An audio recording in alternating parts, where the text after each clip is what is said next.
Assalamualaikum warahmatullahi wabarakatuh. Selamat datang kembali di ByMed. Setelah kita membahas bagian pertama, kedua, dan ketiga, kali ini kita akan membahas rangkuman pedagogik guru bagian yang keempat.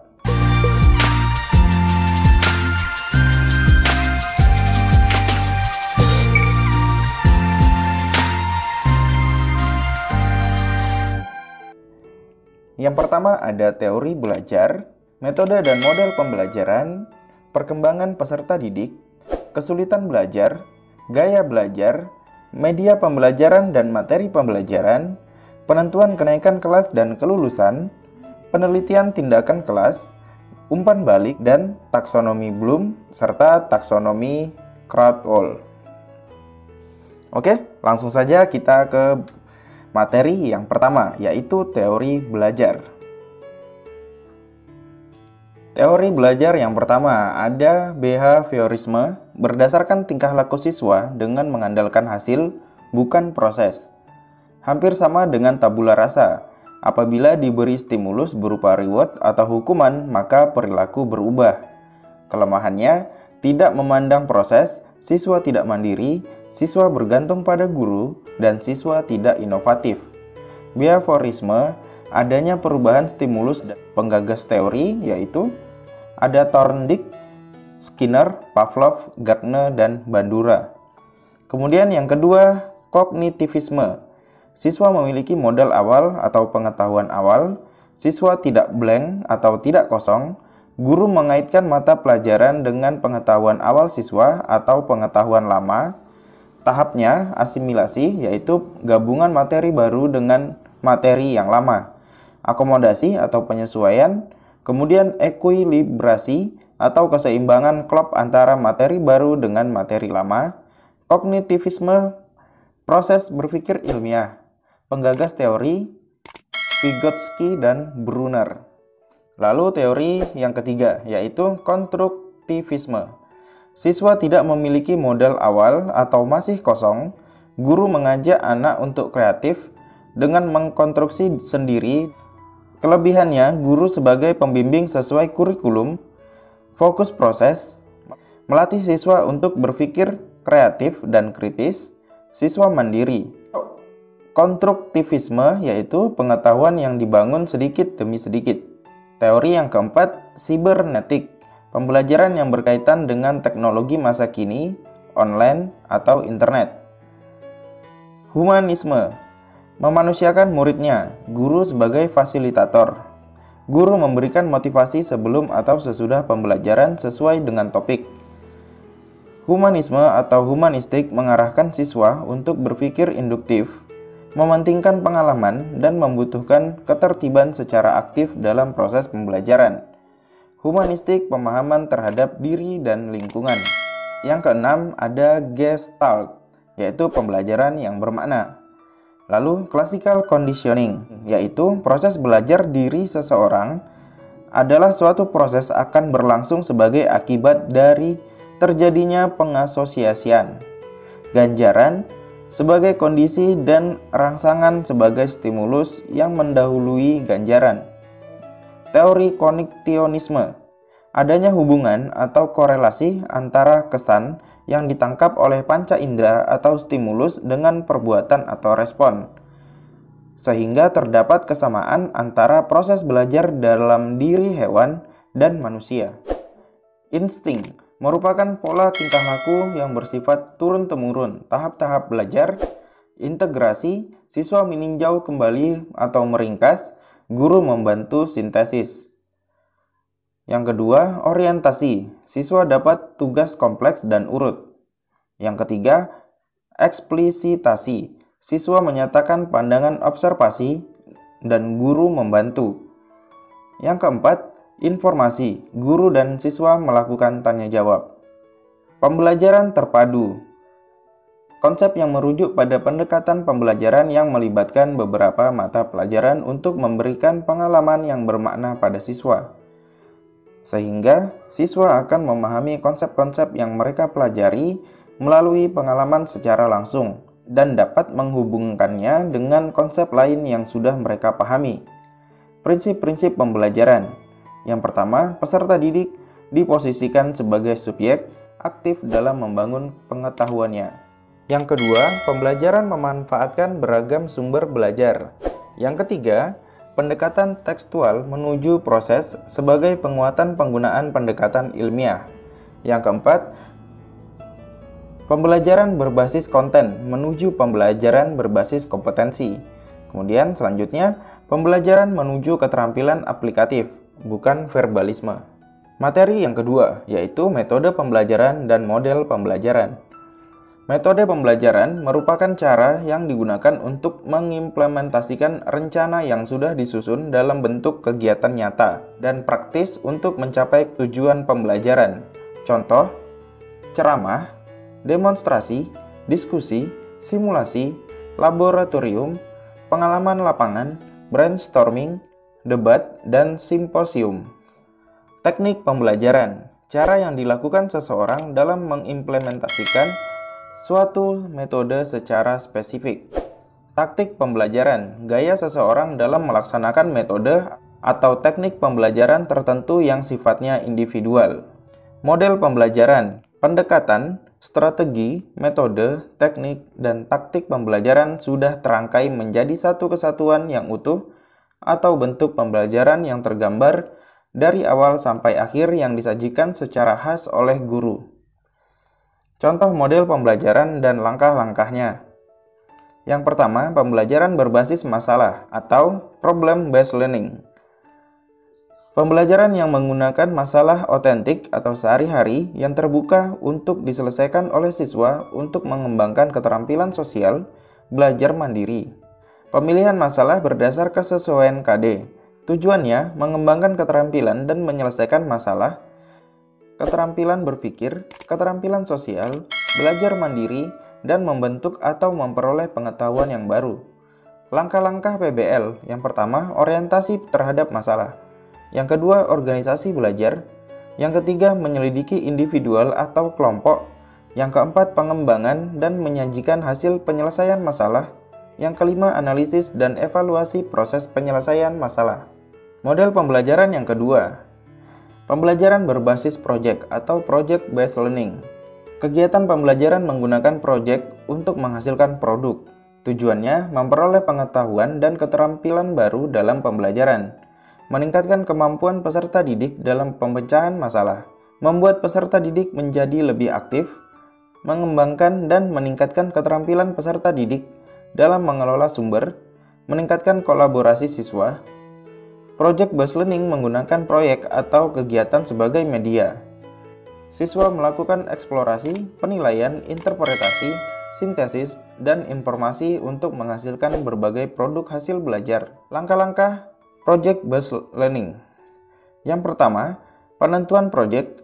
Yang kedua, perencanaan langkah-langkah penyelesaian project. Yang ketiga, penyusunan jadwal pelaksanaan project. Yang keempat, penyelesaian project dengan fasilitas dan monitoring guru. Yang kelima, penyusunan laporan dan presentasi atau publikasi. Yang keenam, evaluasi proses dan hasil project. Selanjutnya, inquiry, pembelajaran yang didasarkan pada pencarian atau penemuan melalui proses berpikir secara sistematis. Tujuannya, membentuk perkembangan intelektual yang baik, mental, emosi, maupun pribadinya. Siswa dapat menemukan sendiri. Langkah-langkah inquiry. Yang pertama, orientasi. Kedua, merumuskan masalah. Yang ketiga, merumuskan hipotesis. Yang keempat, mengumpulkan data. Yang kelima, menguji hipotesis. Yang keenam, merumuskan kesimpulan. Selanjutnya, discovery learning. Pembelajaran menemukan konsep, makna, hubungan kausal melalui pengorganisasian pembelajaran yang dilakukan oleh peserta didik. Ciri-cirinya, eksplorasi pemecahan masalah, yaitu menciptakan, menggabungkan, dan menggeneralisasi pengetahuan. Berpusat pada peserta didik, menggabungkan pengetahuan baru dengan pengetahuan yang sudah ada. Langkah-langkahnya, yang pertama, persiapan, stimulasi atau pemberian rangsangan. Yang kedua, identifikasi masalah. Yang ketiga, mengumpulkan data. Yang keempat, pengolahan data. Yang kelima, pembuktian. Dan yang keenam, menarik kesimpulan. Selanjutnya, kontekstual, Pembelajaran yang bersifat mendidik dan disebabkan karena karakteristik pembelajaran tersebut adalah membiasakan siswa belajar sesuai dengan lingkungan. Selanjutnya, perkembangan peserta didik. Teori perkembangan kognitif anak menurut Jean Piaget. Yang pertama, sensorik motorik, yaitu 0-2 tahun. Melakukan gerak refleks, memegang, menghisap, menangis, bermain meniru, atau imitasi, kemudian sifat permanen objek, dan nonverbal. Tahapan yang kedua, praoperasional, 2-7 tahun. Karakteristiknya, perkembangan bahasa sangat cepat, bersifat egosentris, berpikir irreversibel atau tidak dapat diubah, cenderung berpikir memusat. Tahapan yang ketiga, operasional konkret, 7-11 tahun. Berpikir reversibel, mampu mengklasifikasi, mampu melakukan operasi tambah kurang kali bagi, memahami prinsip konservasi jumlah, volume, luas, berat, dan sebagainya. Lalu tahapan yang keempat, operasional formal, mampu memberikan alasan yang proporsional dan mengkombinasikan alasan, mampu mengidentifikasi dan mengendalikan variabel, mampu memberikan alasan yang bersifat deduktif atau hipotetik, dan mampu berpikir reflektif. Selanjutnya, kesulitan belajar. Sumber kesulitan belajar. Yang pertama, faktor fisiologis. Terjadi karena gangguan fisik, penglihatan, pendengaran, atau gangguan saraf. Yang kedua, faktor sosial.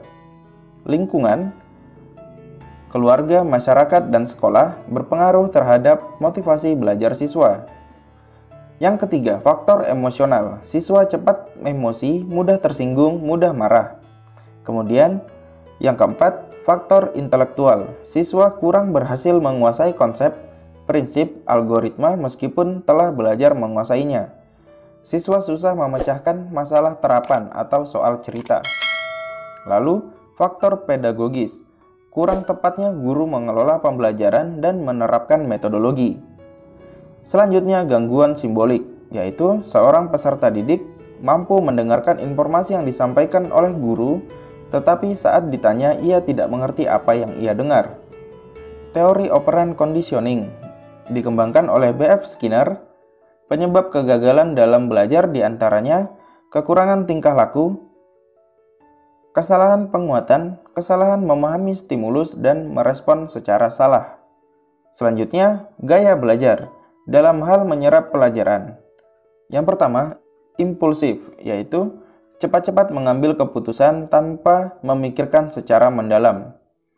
Reflektif, melalui pertimbangan, memikirkan sebelum memutuskan. Dalam hal memecahkan masalah, yang pertama, intuitif, yaitu menurut perasaan. Yang kedua, sistematis, yaitu terstruktur, mengumpulkan bahan sebelum menjawab. Yang keenam, media pembelajaran dan materi pembelajaran. Media pembelajaran yaitu segala alat yang membantu tercapainya tujuan pembelajaran, segala sesuatu yang digunakan untuk penyampaian pesan pembelajaran. Macam-macam media pembelajaran.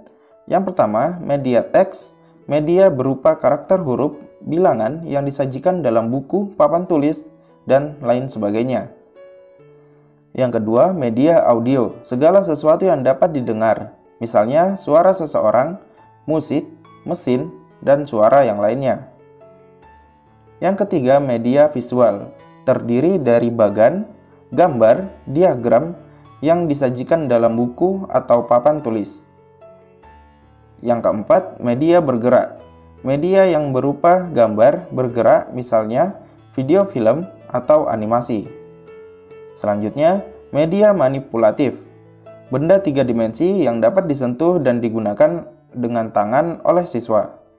Selanjutnya, APE, yaitu alat permainan edukatif, alat yang digunakan oleh anak untuk bermain sambil belajar. Langkah memilih materi pembelajaran. Yang pertama, mengidentifikasi aspek-aspek yang terdapat dalam kompetensi inti, kompetensi dasar, dan indikator. Yang kedua, mengidentifikasi jenis-jenis materi pembelajaran. Yang ketiga, memilih materi pembelajaran yang sesuai atau relevan dengan KD dan IPK. Dan yang keempat, memilih sumber materi pembelajaran. Prinsip pemilihan materi. Yang pertama, potensi peserta didik. relevansi dengan karakteristik daerah dan struktur keilmuan. Yang kedua, tingkat perkembangan fisik, intelektual, emosional, sosial, dan spiritual. Yang ketiga, kebermanfaatan peserta didik, aktualisasi, kedalaman materi, dan keluasan materi. Yang keempat, relevansi dengan kebutuhan peserta didik dan tuntutan lingkungan alat dan sumber bahan, serta alokasi waktu. Selanjutnya, penentuan kenaikan kelas dan kelulusan. Kriteria kenaikan kelas. Yang pertama, menyelesaikan seluruh program pembelajaran dalam 2 semester pada tahun pembelajaran yang diikuti. Deskripsi sikap baik sesuai dengan kriteria yang telah ditetapkan oleh satuan pendidikan. Yang ketiga, nilai ekstrakurikuler pendidikan kepramukaan minimal baik sesuai dengan kriteria yang telah ditetapkan oleh satuan pendidikan. Yang keempat, tidak memiliki lebih dari 2 mata pelajaran yang masing-masing nilai kompetensi pengetahuan dan atau kompetensi keterampilan di bawah KKM atau belum tuntas. Yang kelima, kriteria lain yang dipandang perlu satuan pendidikan. Selanjutnya, kriteria kenaikan kelas Permendikbud nomor 23 tahun 2016. KI 1 dan KI 2 menyangkut sikap minimal baik. KI 3 dan KI 4 harus tuntas. Mapel dengan KKM atau KBM, ketuntasan belajar minimal, yang tidak tuntas tidak lebih dari 3. Kriteria kelulusan. Yang pertama, menyelesaikan seluruh program pembelajaran. Yang kedua, memperoleh sikap atau perilaku minimal baik. Yang ketiga, lulus ujian sekolah seluruh muatan atau mata pelajaran. Pembobotan nilai rapot, pengetahuan, nilai harian 2, nilai UTS 1, dan UAS 1. Kemudian keterampilan nilai praktik 2, nilai portofolio 1, nilai proyek 1.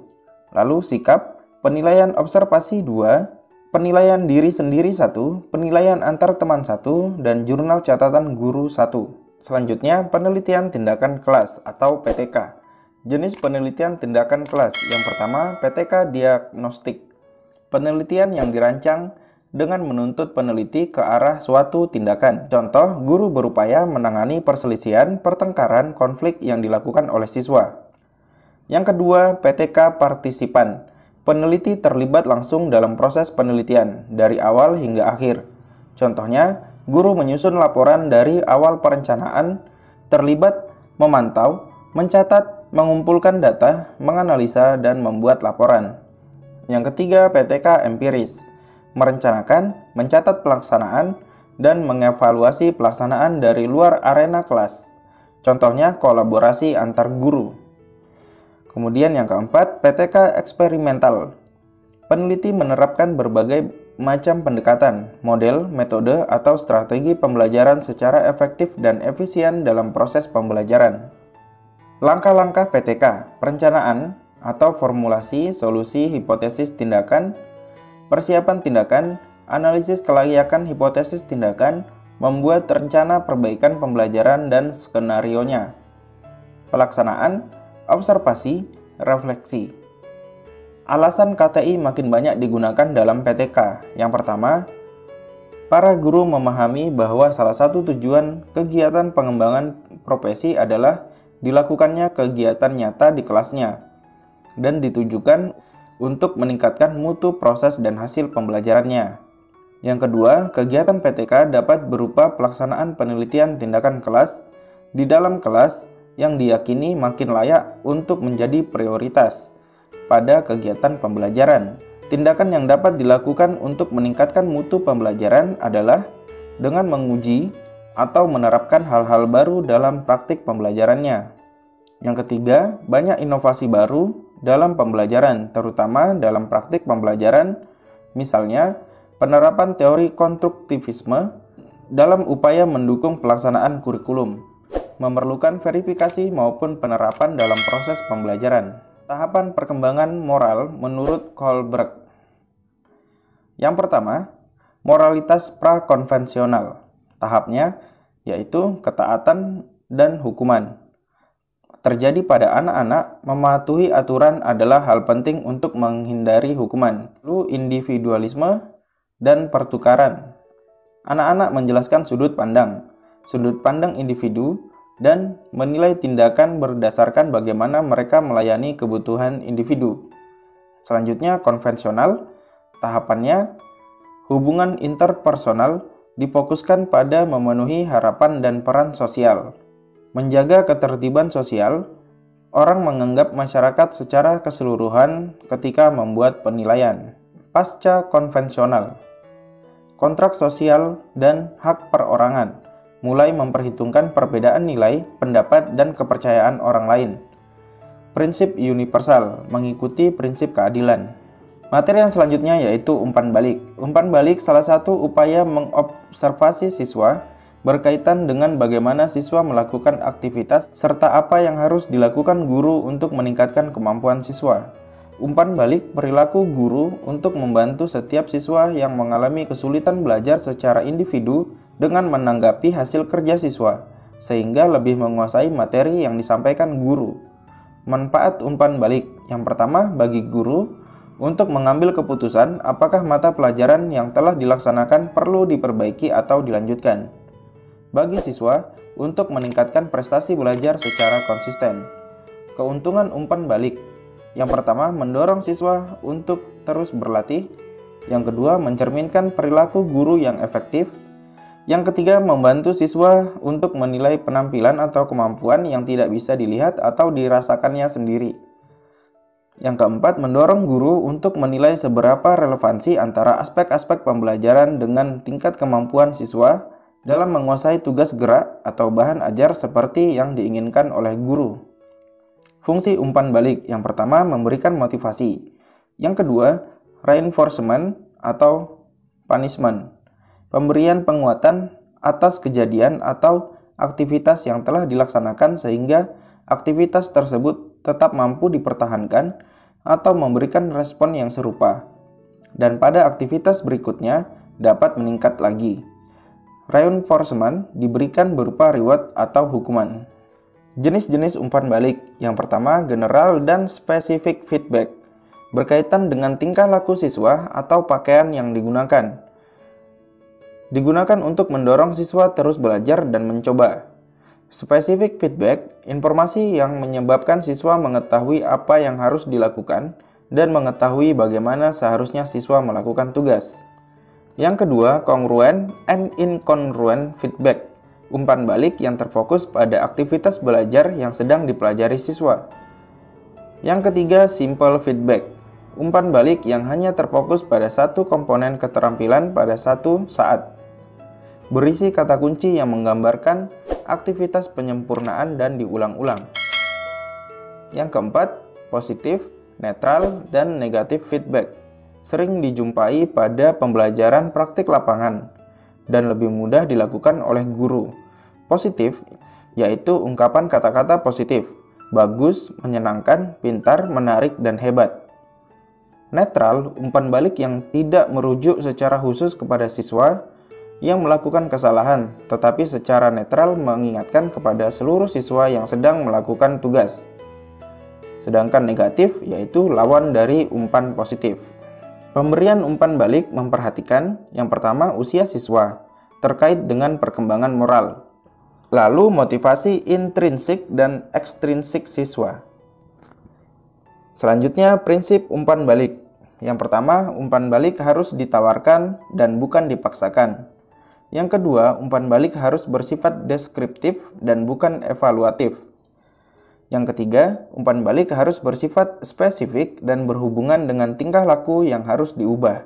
Yang keempat, umpan balik harus menekankan jenis positif bukan yang negatif. Yang kelima, jika jenis negatif, maka umpan balik harus diikuti oleh saran-saran positif. Yang keenam, memberikan umpan balik harus bertanggung jawab dan umpan balik harus disesuaikan dengan situasi orang lain. Selanjutnya, taksonomi Bloom dan taksonomi Krathwohl. Taksonomi Krathwohl yaitu ranah afektif, receiving atau attending, responding, valuing, organization, characterization. Kemudian, jika taksonomi Bloom secara umum ingatan, pemahaman, aplikasi, analisis, evaluasi, dan mencipta. Berikut adalah ranah kognitif. Mengingat ada di C1, yaitu mengetahui, misalnya istilah, fakta, aturan, urutan, metode. Kemudian memahami C2, menerapkan di C3, menganalisis C4, mengevaluasi C5, dan menciptakan ada di C6. Selanjutnya, ranah afektif, yaitu menerima, merespon, menghargai, mengorganisasikan, karakterisasi menurut nilai. Selanjutnya, ranah psikomotor. Yang pertama, meniru. Yang kedua, manipulasi. Yang ketiga, presisi. Yang keempat, artikulasi. Kemudian yang kelima, naturalisasi. Oke, itulah tadi rangkuman pedagogik yang keempat. Untuk video selanjutnya, kita akan bahas tentang soal-soal kompetensi teknis pedagogik yang nantinya akan saya taruh linknya di deskripsi ataupun di dalam komentar video ini. Jika Bapak Ibu Guru merasa mendapat manfaat dari video ini, silahkan tekan like, tekan subscribe, dan nyalakan loncengnya agar Bapak Ibu Guru tidak ketinggalan video yang baru dari ByMath. Saya akhiri, Assalamualaikum warahmatullahi wabarakatuh. Sampai jumpa di episode selanjutnya.